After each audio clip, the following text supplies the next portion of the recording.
Welcome to another edition of Mo Show Live, everybody. Hey, it's Morris Lilienthal.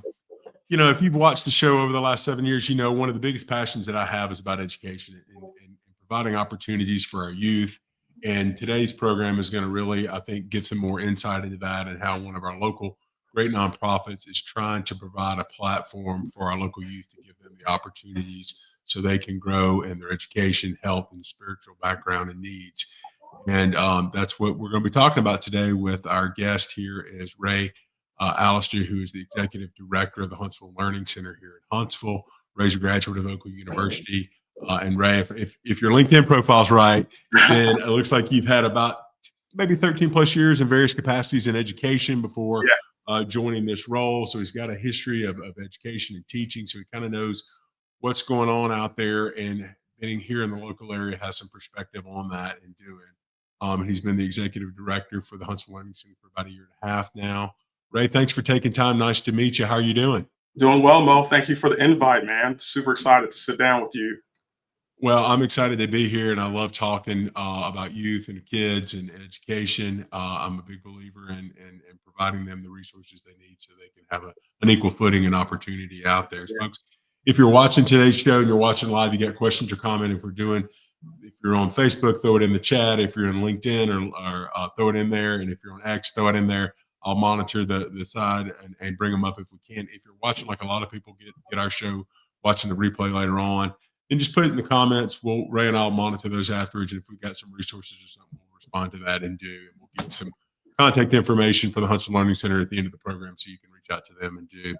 So Ray, I guess for folks that maybe aren't familiar with your organization, tell us a little bit about the background of your organization and a little bit about maybe what your mission statement is. Yeah, so we are faith-based, 501c3 after-school nonprofit. We also offer summer camps. But the mission of this organization is in a Huntsville legend, Art Leslie, who actually was the one that founded this organization. And he tragically passed away, sadly, 2019. But Art grew up in the projects here in Huntsville, and he was able to escape poverty through education. Graduated with a master's in business administration, and went on to live the American dream, and was brought back here, spirit-led, and found himself, serving the youth group at a church, and recognized the need for them to grow in their education. And he took that initiative, started with a small group, and that's when the Huntsville Learning Center was born. They couldn't read their Bibles and they were struggling. He's like, how in the world are they ready for school, or how are they doing if they can't even sit here and go through a Bible study? And so, just inspired by that, he knew the importance of education as a vehicle, and that's what got us here. And we're continuing on that legacy of preparing the kids to be able to take on the challenges of life. We very much mind, body, spirit. We're very holistic. Because you can have one and not the other. It's like a car with three wheels, right? It's like you're not going to get too far. So we're very much on the whole child approach of development and making sure that they have a firm foundation, character development, education, all those things, man. So we do that through our after-school program and our summer camps. The kids are here 4 days a week, Monday through Thursday. During the school year, we pretty much follow the Huntsville City School schedule. And so during that time, we make sure they come in, give them a healthy snack. We really try to push enrichment activities. That's where our kids struggle the most, is exposure to activities. So like we have ballet, we have, a stream team where they get access to some really quality experienced 3D printers and, tech that they could not afford. So it's very much a hands-on, interactive, connecting piece. And then we have amazing volunteers who come in and tutor and help them through their homework in the last hour of the day. And we do a lot of conversations to inspire and get that intrinsic motivation going. So it's a very intense and thorough process. It sometimes makes you want to pull your hair out. I don't have much, but it's very rewarding. It's very rewarding. Yeah, absolutely. Well, and it's something that our community needs and doing. And that kind of brings me to, our kind of a first topic that I wanted to touch on. You and I were talking a little bit before we went live and talking about some of the kind of the big challenges that you're facing. And folks, we're here in Huntsville, Alabama, and we are one of the fastest growing communities probably the fastest growing in the state and one of the fastest growing in the Southeast. Yeah. And so we're very blessed to live here, have a lot of great things, a lot of great schools, and a lot of great industry moving here. But as the Yeah. city grows, I think there are a lot of other problems that are growing that we're seeing now that probably weren't here before, or that are increasing on a multiple rate because of the growth that we're seeing. Talk a little bit, Ray, about what you guys are seeing, and how there's some disparities in the Yeah. local communities based upon where kids are living it, and how that is impacting and where y'all are trying to make a difference with that. Yeah. So we were blessed to move into a new location in Northwest Huntsville. We were operating off of Governors and Clinton in that area uh, for since 2012, and so in 2023 we were able to move into a 21,000 square foot church that was donated to us in full, former Bethany Baptist Church. Yeah, man, gifted. And so it allowed us to go from being a K through 8 program to the aspiration we had of going into high school. So now we have ninth and 10th graders. Next year we'll be adding on 11th, and it's helping us to expand. But you know, and I can't go too much into my background because you'd have to invite me back, Mo. But um, one of the things that I've been doing in the last 6 or 7 years in business has been college prep and youth development in that way, getting kids ready for school, and in particular, preparing them to fill in their social contract space, right? Whatever that is. If you're going to be a doctor, man, I want you to learn how to be the best. If you're going to be a lawyer, man, we need you to be just great Right. for this community. And so, in that, recognizing the importance of kids being able to tap into their full potential and to find that intrinsic motivation, to find some confidence and to know that they're capable if they just take the right approach. That's been really big in my past. And so now that we're in this community, we have some real challenges. We serve 35810. It's one of our zip codes, and I'll rattle off some zip codes: 35810, 35816, and 35805. If you aren't familiar with those areas, just think between Drake and the 565 and Bob Wallace, and then going all the way up to Pulaski and Research Park. So that's a little bit of a rectangle that we serve. And in that area, the numbers disparities are crazy. Like, median income and the highest median income in those three locations is $41,000 a year household. And we have 23%, who have graduated from college. We have over 20% on average in these communities that don't have access to healthcare. And so in a city where on the other side of things, where things are a little more stable, medium incomes are well into the 90s and into six-figure range. It just really is a reflection of the undereducation and the lack of access to opportunities. And so that's where we've really been pushing, is to do two things: to increase the education of our students, truly educate them, and then also give them access to opportunities that they might not otherwise have without an advocate. And hopefully through that process we can get them into their place. Yeah, I mentioned to you before we went live that my wife is this year, I think, 23. I think this is year 23 or so of teaching elementary school, and she's taught in two very different school systems, and loves both. And let me say that. And but one of the things that she has shared with me over the years, and that she's seen, is that the kids and children, they are wanting to learn, they're thriving, they're looking to learn and do, and when they have the opportunity, and when they're put in an environment to Yeah. have that, children, the same two children in two different environments with the same types of background, if they're given that opportunity, the one that's given the access to education, maybe to the healthcare, the food, and to the tutoring, the resources, they're going to blossom and do. Where it's a much tougher for that other child to do that when they don't have that environment.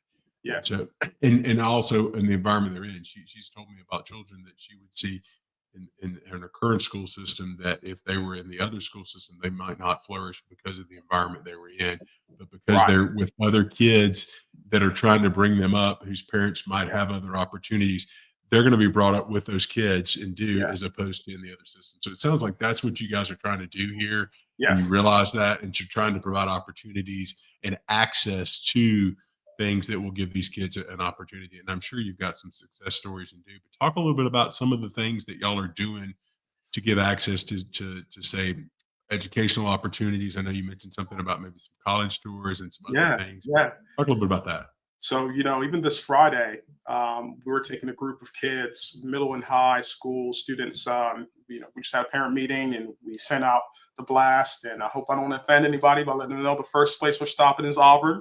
All right. So we're going to go to Auburn this Friday. And, we're very much volunteer driven. We've been blessed to have amazing people who come to this place to pour into the next generation. And they range from all ages. And one of these volunteers, a younger lady, she'd actually just graduated from Auburn PhD in manufacturing, and she's just been here. She actually was part of the program for a bit, came back to serve, and she's just been crushing it. She's really just gotten them behind the whole stream, and we have a stream team, and so she was able to get connected with the manufacturing department down at Auburn. She works here at the research facility, where we've actually been several times as her guest. And you'll get to take the kids down and give them a tour, and so we'll be hosted by the manufacturing department, and just to get them to see what's available. And in our message to the parents, say, we want them to see what they can do and where they can go. And so, this trip it's sometimes with the demographic we work with, what can become routine for us when we have resources, when we have access, things that we don't even think twice about. It's something Right. that this family couldn't even dream about, because they're trying to figure out, how are we going to make ends meet? How am I going to provide dinner, tomorrow? Or are we going to be evicted? Are we going to have a home? So the idea of taking a trip to Auburn, and getting a hotel and staying overnight, to be able to tour a facility. And so what happens with our kids a lot when they don't have these experiences, they end up having dreams and they end up in places without even seeing it. And then it's a rocky start, and it can be really tough. So even in this small instance, it's a very good example of the importance of this organization and organizations like this that do this work, because our parents are fighting for survival, and our kids need access to what they can do to be able to thrive. So it's one of many things. We also have been blessed to have this community in Huntsville that has so many different vocations. And so we get an opportunity to tour a manufacturing plant. Everyone's not going to college. It's not the walk for everybody. We need more plumbers. Maybe if we have more plumbers, then the cost will come down when they show up at my house. Right? So maybe, I don't know, who knows, right? But it's taking longer to find someone to serve you, and Huntsville is booming in Yeah. that way, right? We need more blue collar, and it's paying well. And we've had I was gonna say, yeah. yeah, we've had a lot of people in industry, like one of the things we're doing, we have a golf tournament that was just sponsored and it's sold out. Awesome. But if you want to do any whole sponsorships, we still have those. But our presenting sponsor is Available Plastics, and that's the story of that organization is pretty interesting itself. But the owner came and toured. Lee came and toured with us, and he was just sharing with us, what they do, and he's opened up his team to give us a tour of that facility here in Huntsville, so that our kids can see, hey, look, this is an option. This is something you can do. So even in our sponsorships, we're building these bridges where our kids get to see the different options out there for them to help change the trajectory of their financial future. Absolutely. Yeah. I mean, we get in ruts in life, even people who are blessed like me that do this, we just get so used to in routines. And then those children that are in challenging situations in their home life, they're in a routine, and it's Yeah, not one where they see opportunities and success. They see the same things over and over and again. for sure. And by having someone like you're having an organization like your organization providing them these opportunities, and I'm sure having volunteers that are coming in and talking to the kids and encouraging the kids and talking up these things. And you're so right.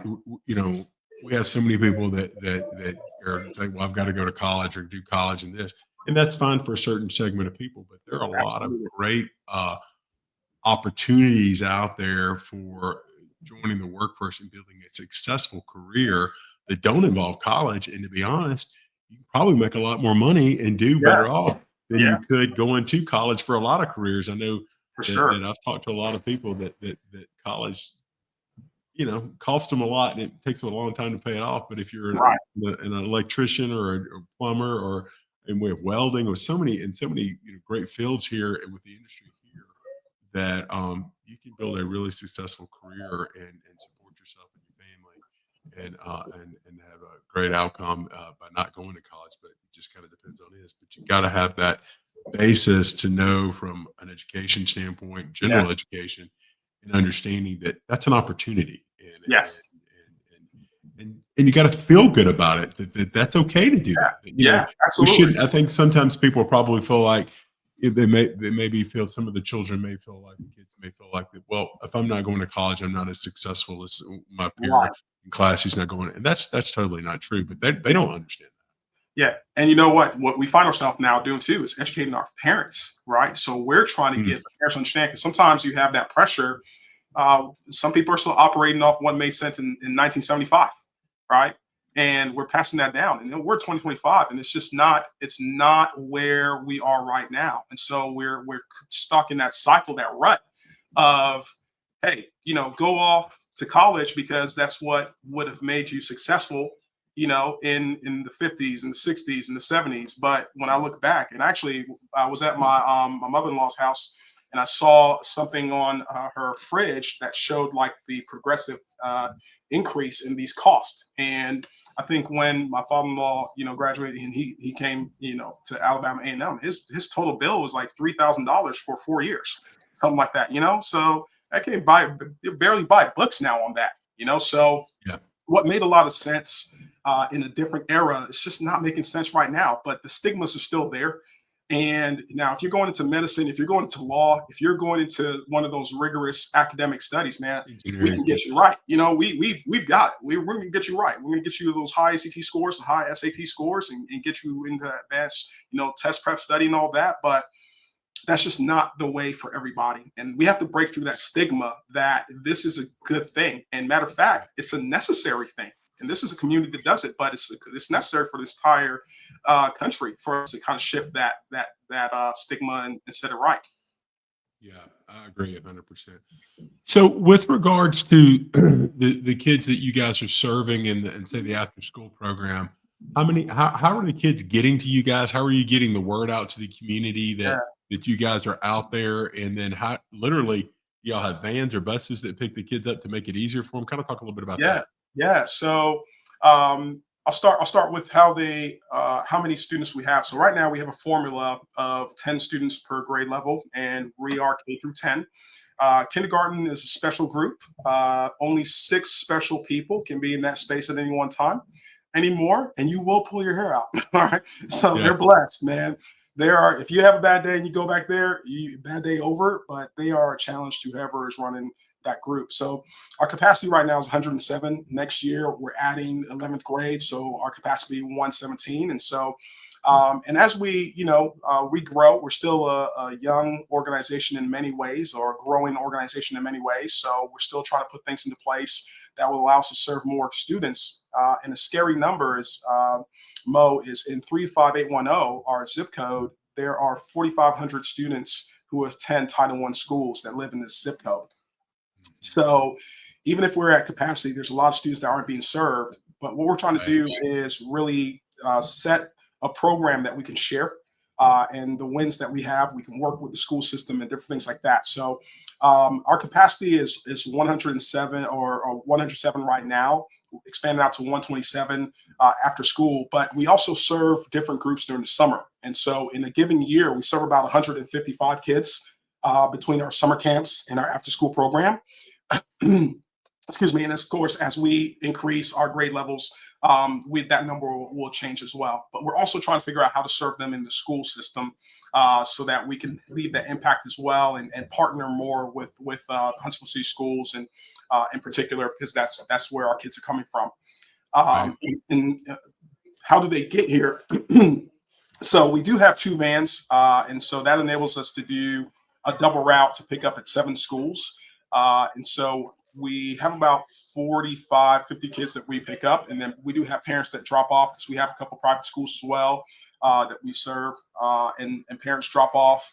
And at the end of the day, everyone's picked up, right now. During summer camp, we do have our 3rd through 5th camp has been able to do pickup and drop offs, but that's one thing that we want to be able to have more access to transportation so that we can service more schools in the area as Right. we grow. So. And is there any cost to the families for these services, Ray? No, so that's one thing I love about this organization is there's no cost to the families for this program, and people always kind of like what is we offer so many great services, but we petition, and we ask for the community to invest, and something I've been saying recently because youth development it's like I get nightmares about where we would end up if we don't fix the trends that are happening right now. In particular, we're just not getting our kids ready to really do the work it takes to maintain our society, right? We're spending $14,380 a year, national average. That's how much we're spending per student per year. We're investing that much as a country per student per year, and we're just not getting the return on investment. Now we have some brilliant kids, and I always say this: we have some studs, right? We have some amazing kids, and what I've been asking parents now, though, is, but when are they going to get to go home? In 10 years, in 15 years, when are they going to get to go home to their families? Because they're working longer hours, they're working by themselves more, right? They're more isolated, they don't have as much support. So your kids are going to die from burnout because there's not enough people around them who can help. So that's where I see the Learning Center really making an impact in the lives of people that might be on the other side of town that think that this has nothing to do with them. Well, it might mean the difference between your child's family staying together, that they have good help on their team, that they have others who have their back. And those kids are in our building right now.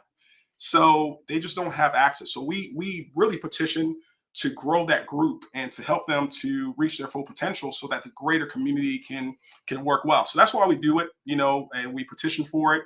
Our families can't afford, for those, it's there. We have some amazing families, by the way, don't get me wrong. Like we have some parents who are on fire, and then we have those who are in single parent homes, and then we have those who are really struggling, and we have advocates, grandparents, but we have some absolute amazing families that show up for their kids. But again, they're fighting a different fight, Mo. They're trying to figure out how to survive.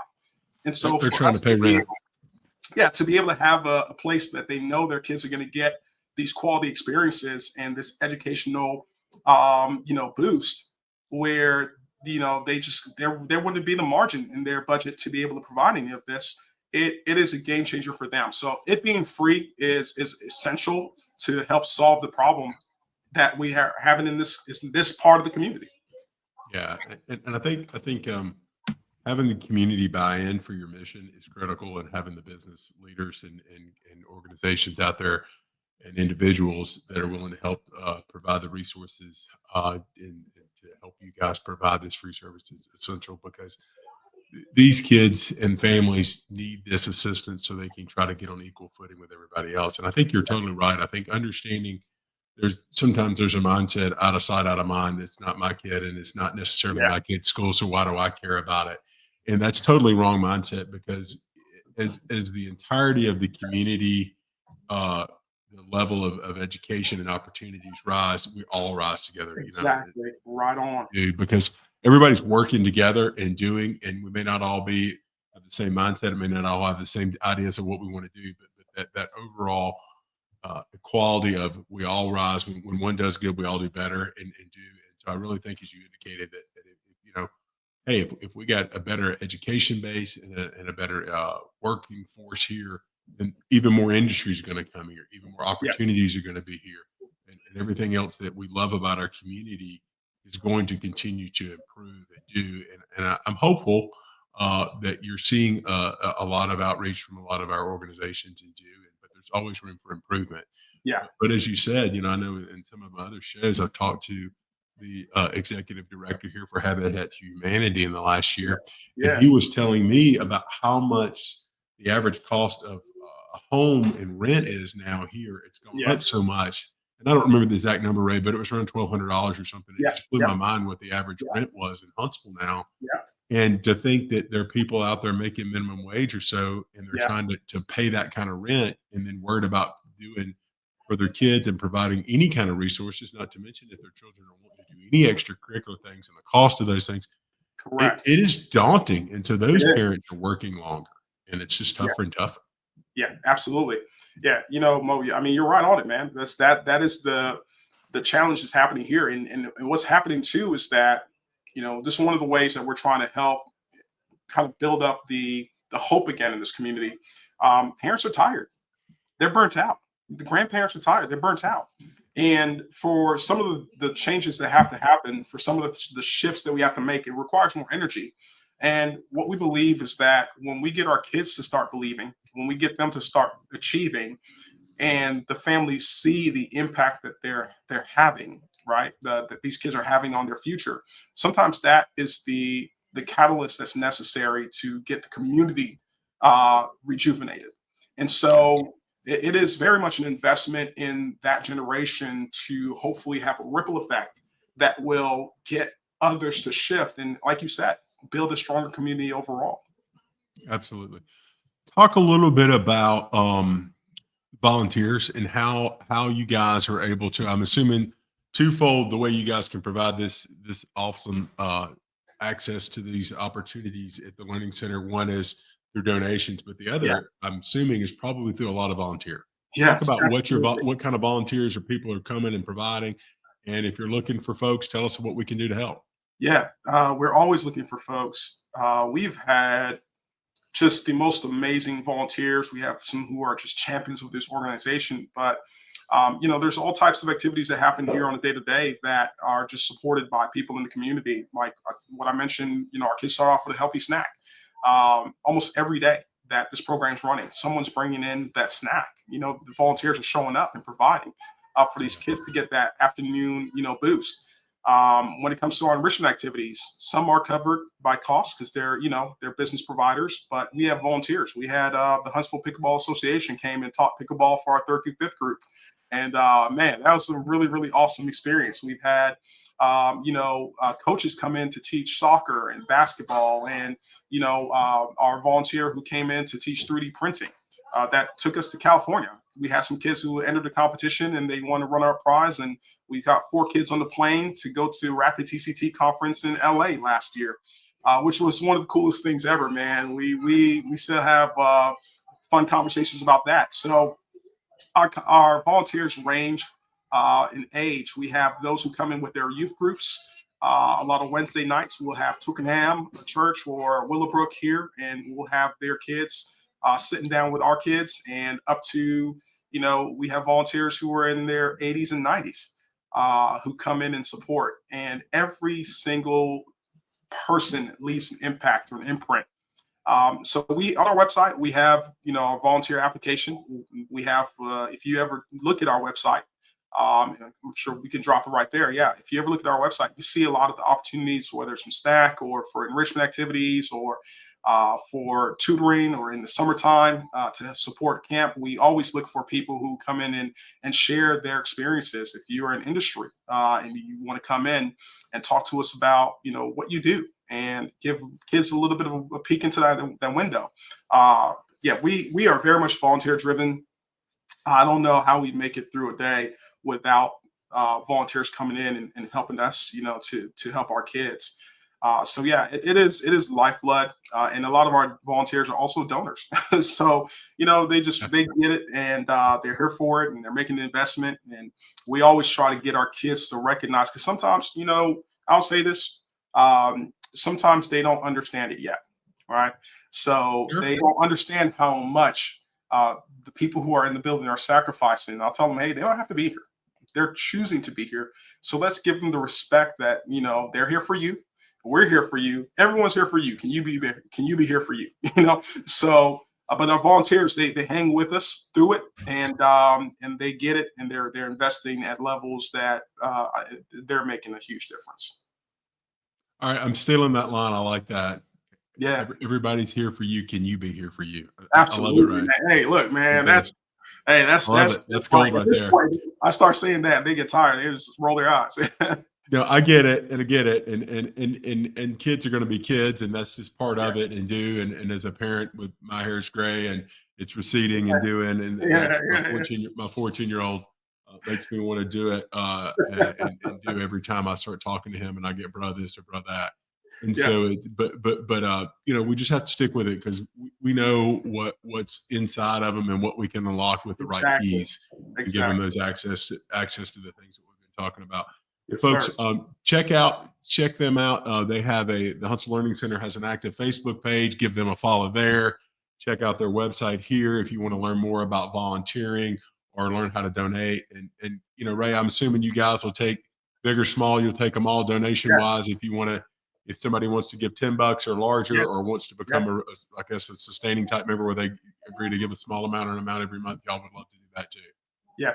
And something that we're doing right now that would be a huge help. We're trying to get 1,000 people to give $50 a month. That would help us to just stabilize our donation base and really ramp up our offerings to our families. 'Cause again, it's free to them, but you know we want to be able to offer the best and to also do a lot of development so that we can help other organizations to just get a better result with our kids. And so we're trying to model it here.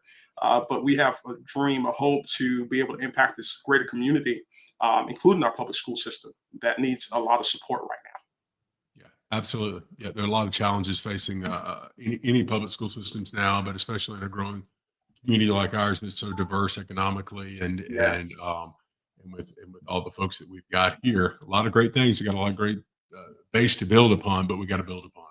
Yes. Ray, I want to thank you and all of the team at the Huntsville Learning Center, what you're doing for our community and for our local youth and students. It's truly inspiring. And if it weren't for you, there wouldn't be a lot of success stories that are in the works and that I'm sure you've already got. Yeah. And you're giving access to education and opportunities for these kids. And we greatly appreciate what y'all are doing. Folks, check out the Huntsville Learning Center online. Check out their location, volunteer, and do. And promise you, I bet Ray can tell you that you'll leave there better than you got there. Yeah. Absolutely. And the kids are truly appreciated today. Folks, thanks for tuning in. Ray, appreciate Thank your time you. today, sir. Thank you so much. Appreciate you. Thank you. Absolutely. Take care, everybody. All right.